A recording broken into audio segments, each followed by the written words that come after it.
What's up, Kez Head Army? So I finally got around to putting the Safe Lane Kez video together, and the way this video is structured is I tried to break it down to a couple of different parts that I've been getting a lot of questions on. So part 1 is going to cover the basics of Kez, where I just give a brief overview of what his abilities do, the core items you want in just about every game, along with what your timings are, and lastly, talent slash facet choices.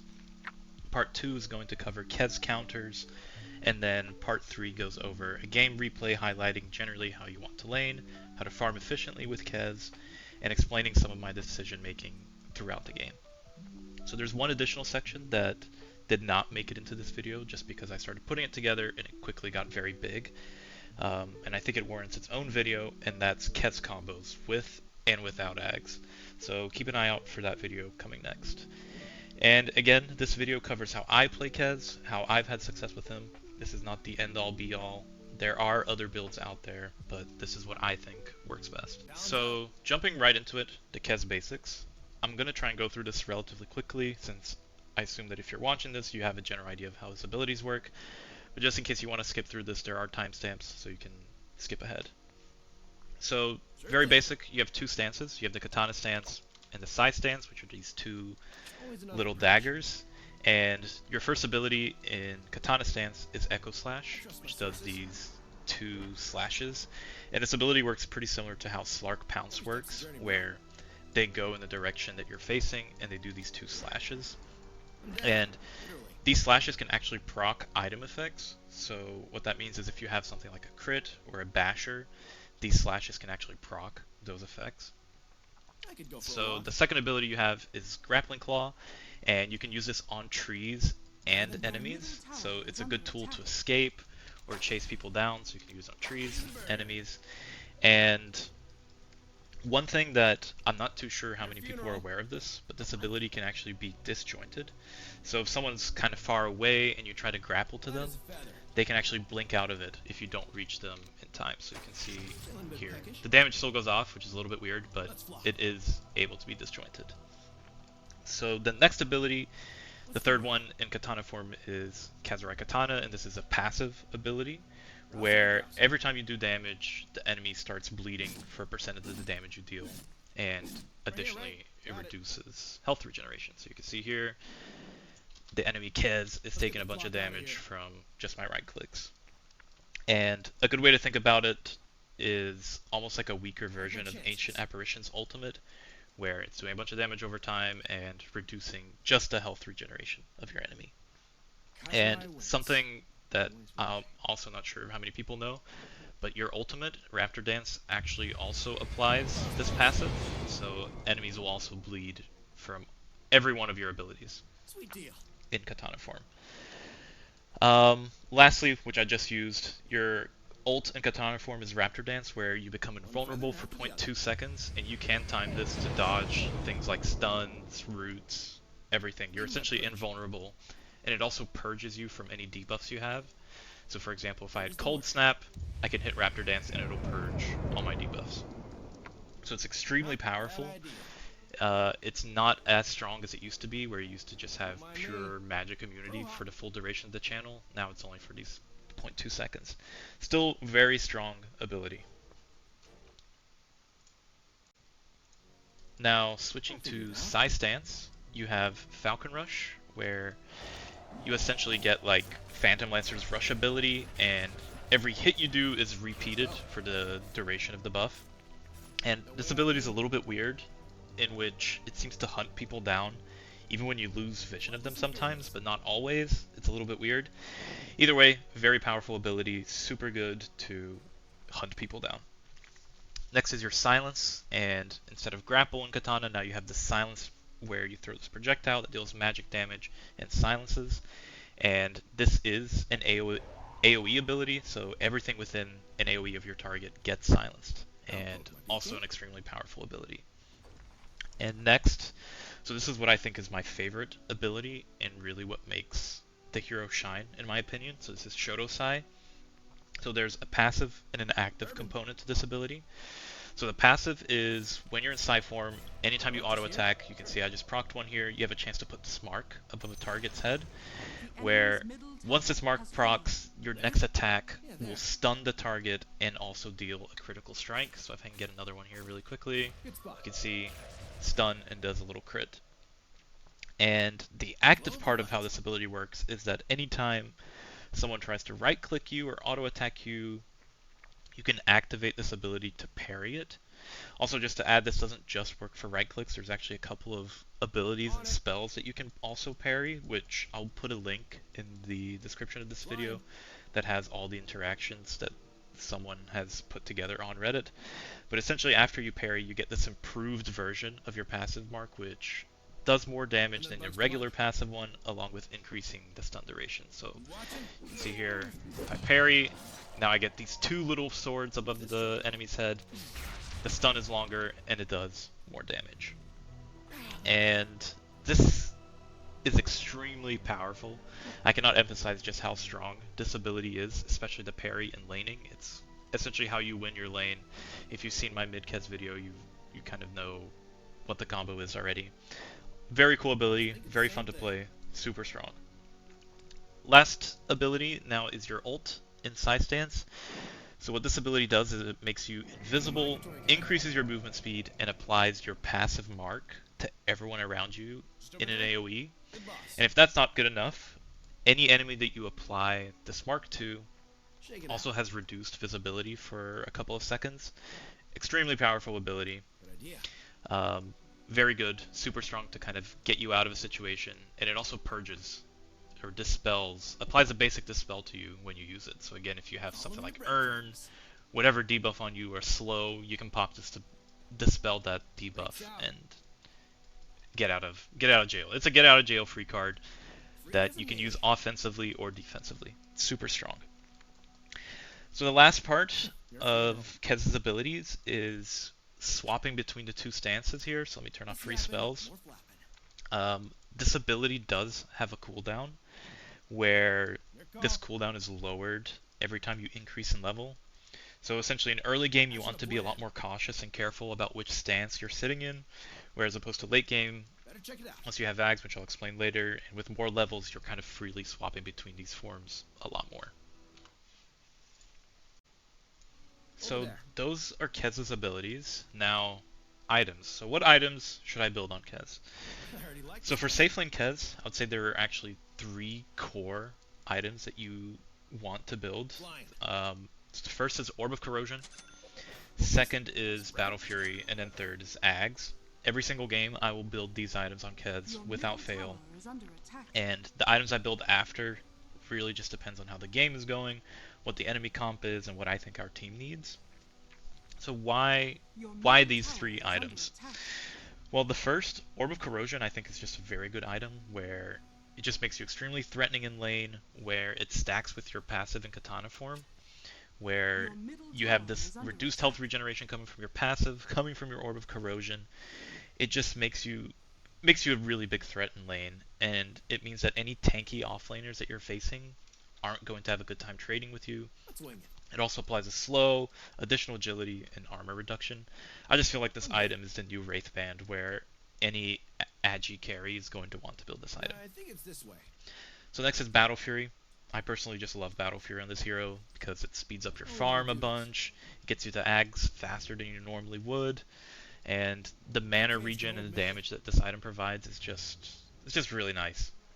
It means you can always fall back to the jungle after any kind of skirmish to regen without any kind of downtime or having to buy clarities. It's just a really good item. It speeds up how quickly you farm, and Kez already farms very quickly, but this just makes you farm even more quickly.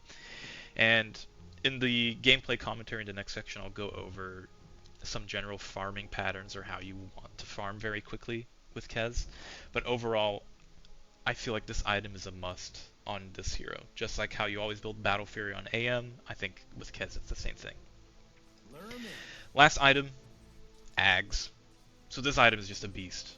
So the way this ability or this Aghs works is that generally when you use an ability in Katana or Sai stance, the opposing ability will be put on cooldown, right? So if I Echo Slash here, and then I swap to Side Stance, you can see Falcon Rush is on cooldown.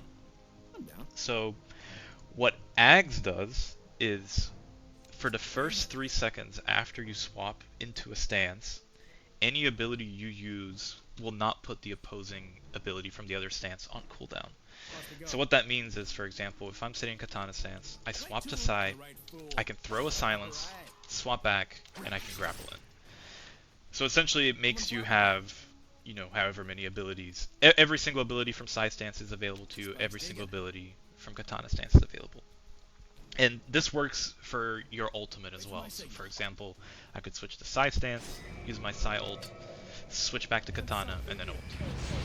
Every single ability, you can use both forms of that ability. And what's interesting as well is the way Falcon Rush kind of combos with Echo Slash is that if you use it, you can see that Falcon Rush will even replicate the Echo Slash. Extremely, extremely, extremely powerful item.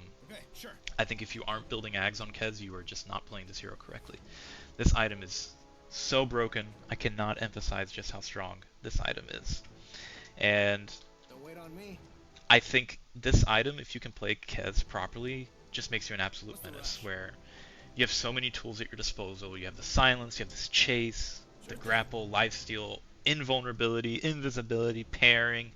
It just gives you access to do everything all at once, and the damage you can output with this item is crazy. It's just OP. You know, you can argue about Orb of Corrosion and Battle Fury. I do not think you can make any kind of argument as to why you should not build this item. This item is just OP. Super OP. So what comes next? Well, after those 3 core items, there's a couple of choices of what you can build next. I would say the top 3 choices are BKB, Linkens, or Daedalus. I would say I generally prefer Linkens or BKB into a Daedalus, and then after the Daedalus I usually build the other Linkens or BKB.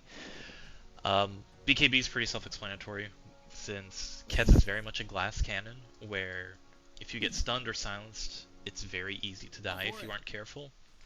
I would say if you're just starting to learn Kez, 100% you should build BKB after Aghs. Otherwise, what's most likely going to happen is you go into this team fight, you're going to try and get some sick nasty combos off with your Aghs, and then you're just going to instantly die. Better check it out. For people who are more comfortable with Kez, I would recommend going Linkens over BKB, where unless you're in a game against heroes where you really just need BKB, so think something like a Disruptor where you need it or you're just not going to be able to play. My main reasoning for Linkens is that BKB doesn't actually do anything if someone gets the initiation on you. So think like you're a little bit later into the game, the enemy has a Lion or a Shadow Shaman, and I've mentioned this in other videos, but Kez is like the king of the turnaround. This hero just completely turns a losing fight or a gank completely on its head. Like, you can just completely shit on people that try to jump on you with this hero, and I think Linken's gives you that extra survivability to make those turnarounds that BKB doesn't always give you. Again, there are games where I end up building both, but in my opinion it's almost like Morphling, where I'm not sure if the hero still does this, but previously you used to always build Linkens on Morph, because again, if you're caught in one bad stun or silence, you're probably going to die. So I tend to prefer Linkens over BKB, but there are games where you just can't help it. Like, you need a BKB, especially those games where you're behind, where it feels like there's only 1 or 2 good team fights left in the game, and you really just need to get that one combo off that one time. So those games, or those situations, it's always BKB. So there are some heroes I would say you should always build Linkens over BKB. So heroes that I'm thinking of, like Legion or Beastmaster, but I have a whole other section here talking about Kez Counters. But really, once you have Aghs, the only thing that can go wrong with you in a team fight is if you get interrupted during your combos, or you waste a cooldown, where you didn't cast an ability within the first 3 seconds of swapping, which is a requirement for your Aghs. And I think BKB makes it, for the most part, you're always going to be able to contribute to a team fight. Okay, so for skill builds, I generally try to max my passive out first. And if you've seen my Kesmid video, you know that when you're in lane, you're always just playing around this parry. So the quicker you can level this up, the better. So normally what it looks like when I level is level 1 I have a point of parry, level 2 will be my Falcon Rush or Echo Slash, 3 parry, 4 Falcon Rush again, 5 parry, 6 ults, and then I max out parry.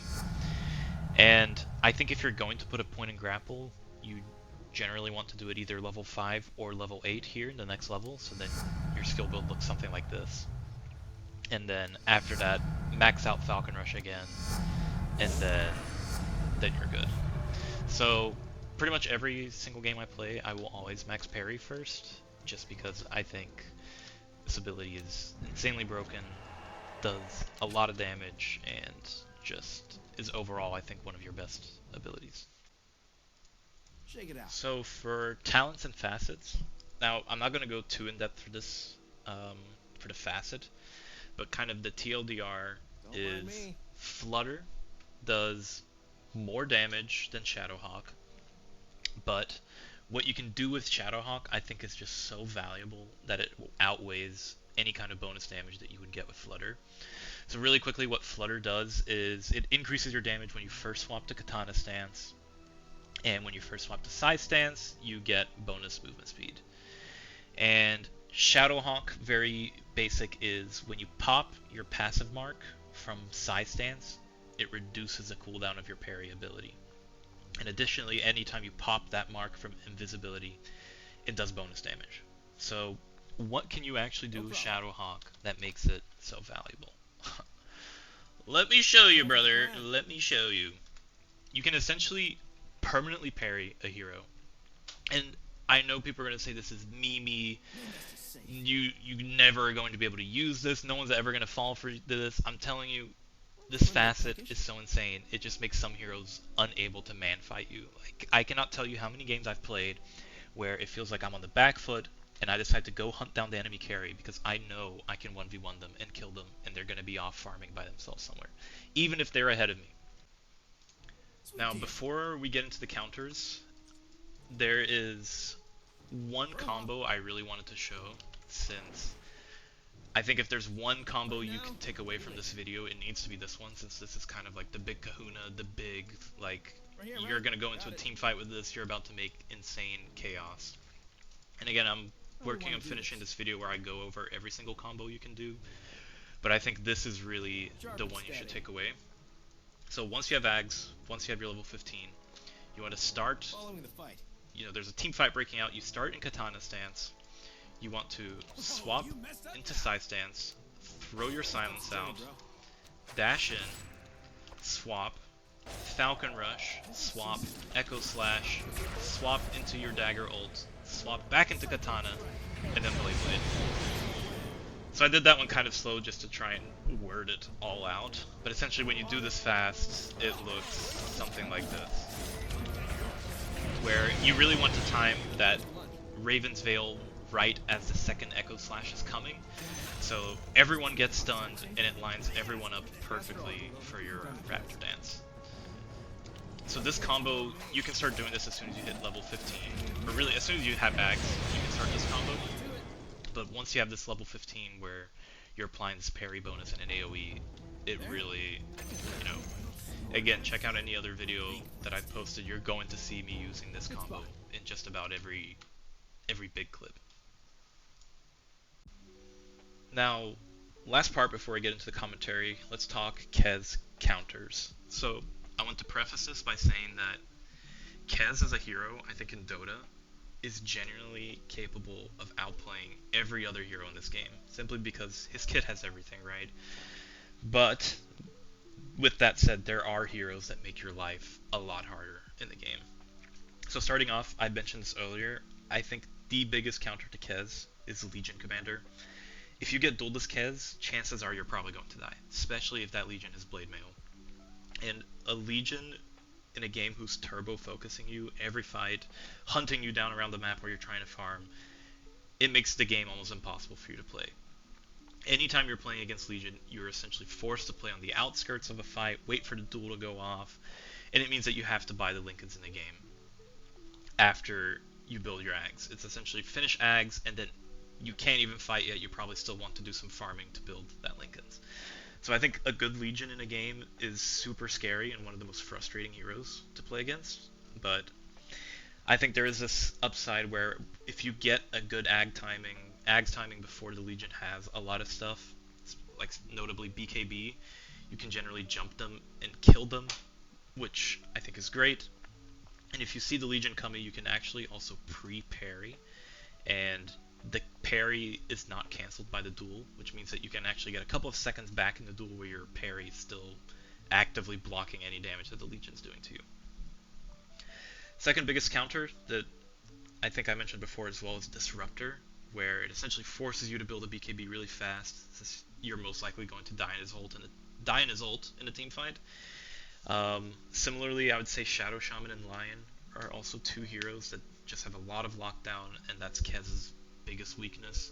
It's if you get stunned or silenced, it's very difficult for you to come out alive unless you have, a support there that's kind of babysitting you or helping you live through this stun. Silencer, similar to Disruptor, I'd say he's less annoying than Disruptor, but one of the biggest issues with Kez is that you want to commit into a fight, like you want to kind of go a little bit divey, and Silencer ult makes it really easy to punish you, so you have to play a little bit safer when you're fighting against a Silencer. Next counter, I would say, is Earthshaker.